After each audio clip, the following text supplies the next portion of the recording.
Hey viewers, welcome to another game of the Casual Pro Gamer. Today we're once again doing a lower level game from Starcraft 2. And this is Heart of the Swarm. It is the little man as the Protoss in the bottom left versus Protostitute. Oh my god. As the Zerg in the top right. Anyway, we are going to yeah, as I said, do a lower level game and going to see some mistakes, obviously. We'll try to spot them. Obviously, well, the production not really smooth there. You need to keep producing those things. Also, he's, well, a little bit too early. He should have produced that that drone first and then the Overlord.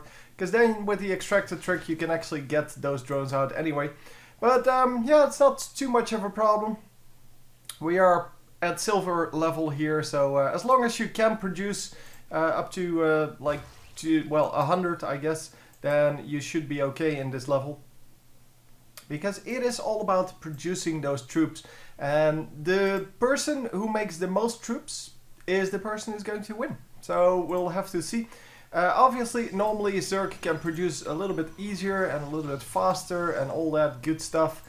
And we are going to have a little bit of a wall off here with the gateway. We normally don't see people go all the way over here and then wall off because, well, they either go over here and just build a forward base with like cannons behind it, which is kind of the general thing to do against Zerg.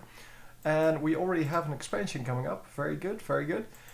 Or we see people just staying back in their base, planting the pylon like over here and then the gateway next to it, or, well, walling off this part so that Zerglings cannot really easily move in here, and then holding that off with stalkers and such.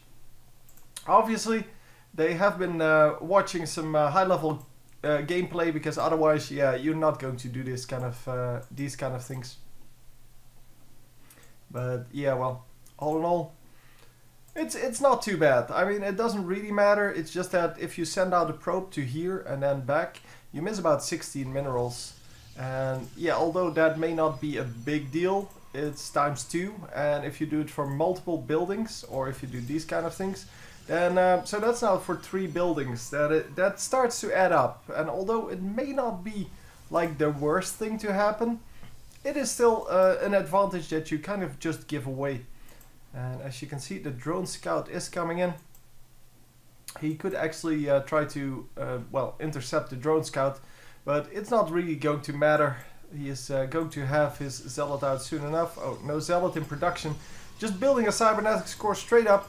3 gateways coming up, well, 2 more coming up. And we are going to probably research the warp gates as soon as we can. Yep, there we go. Chrono boost, come on. Use the chrono boost. I don't know if he's going to, but well, apparently not. Oh, the zealot is out. Never mind. Never mind.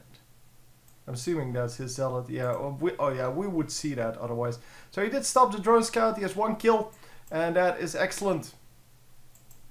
So yeah, I didn't see the zealot coming out because normally, well, we see that cybernetic score right at the moment the gateway stops. Well, warping in.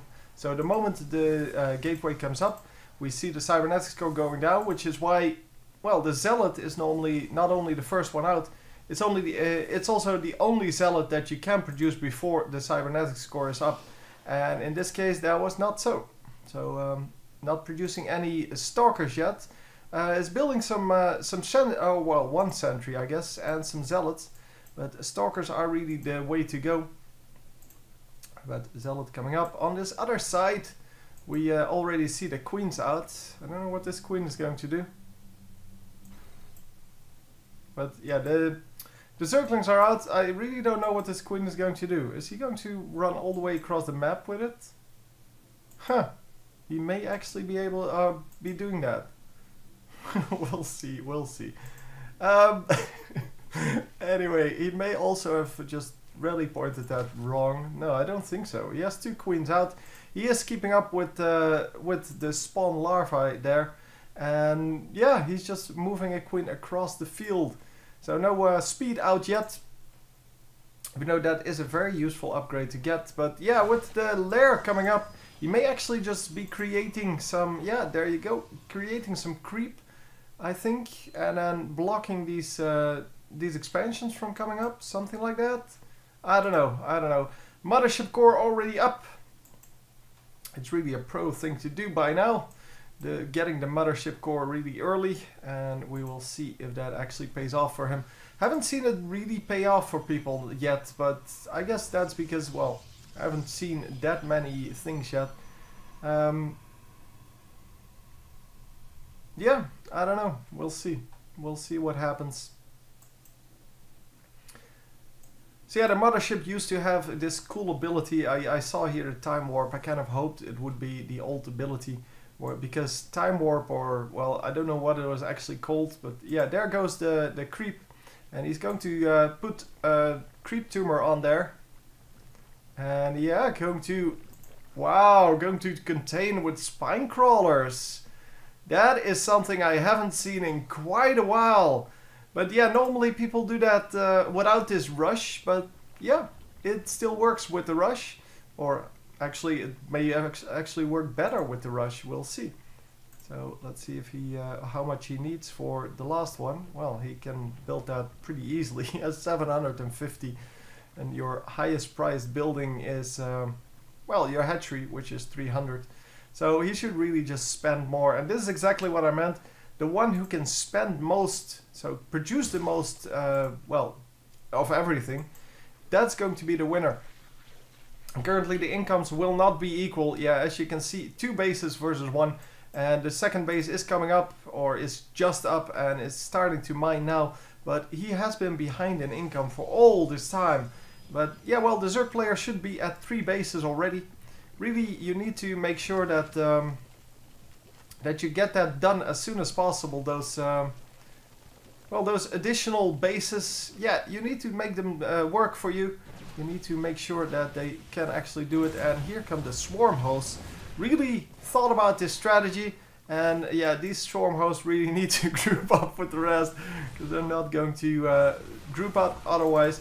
And with all of these locusts, yeah, locusts coming up, he actually may have a thing here, because, well, with all of these locusts invading the enemy base, the enemy will have to build some troops to just hold that off. Really, nothing else to do but just hold it off, and yeah, just send them in already. They're free units. I guess he wants to use them semi-defensively until he has more up, but oh, more swarm hosts coming up. He's really producing a whole lot of them. Sorry, I had it on the wrong thing. 2 more swarm hosts coming up. And here goes the observer. The observer is needed in this front line. And really, yeah, some AoE damage is needed here. So I don't know if he has a robotic facility yet, or if he's making that.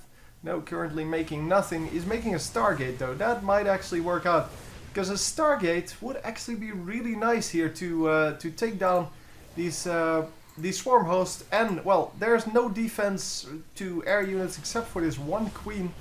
But yeah, well, he did notice that. He has a spore crawler up, but one spore crawler is not going to be enough against some Vikings, for example.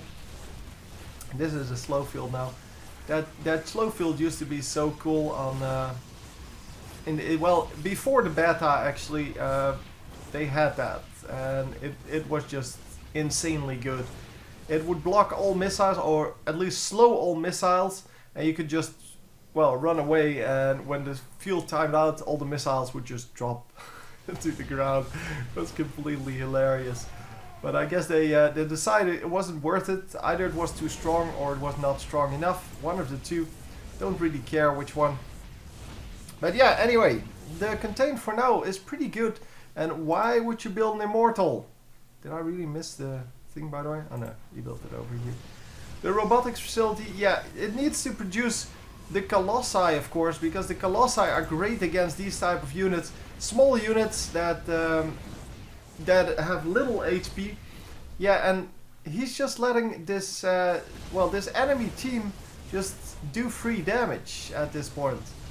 Because they can just do free damage. He needs to make sure that this, well, hadn't happened to begin with, but it is such a strong strategy. I can totally see why he would do this. And are we going to take out the Spore Crawler? The Spore Crawler actually does quite a lot of damage, and no, we're not going to take it out at any point. Oh my god. Yeah, by now there's really not a whole lot he can do. He needs to defend against these things first, and then, well, he can do the rest afterwards. And does he have detection? Nope, 0 detection available here. And yeah, he's just going to die to invisible units. Nothing he can do about this. The one observer that he had, he sent that all the way forward. It's coming back now, but he should have realized that. And obviously this is a very strong strategy if people don't scout.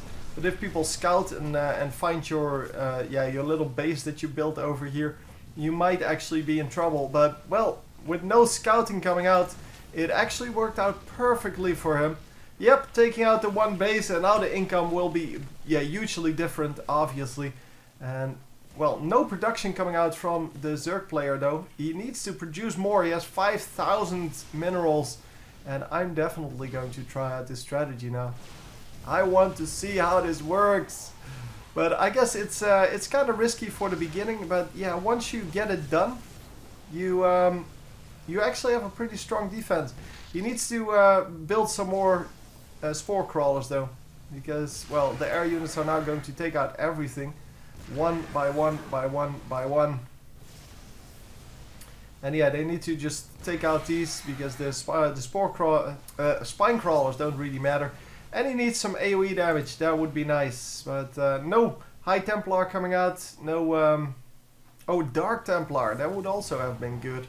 Because you can just block the ramp with 2 Dark Templar. And since he has no detection, that would hold off this entire push. That would actually be cute.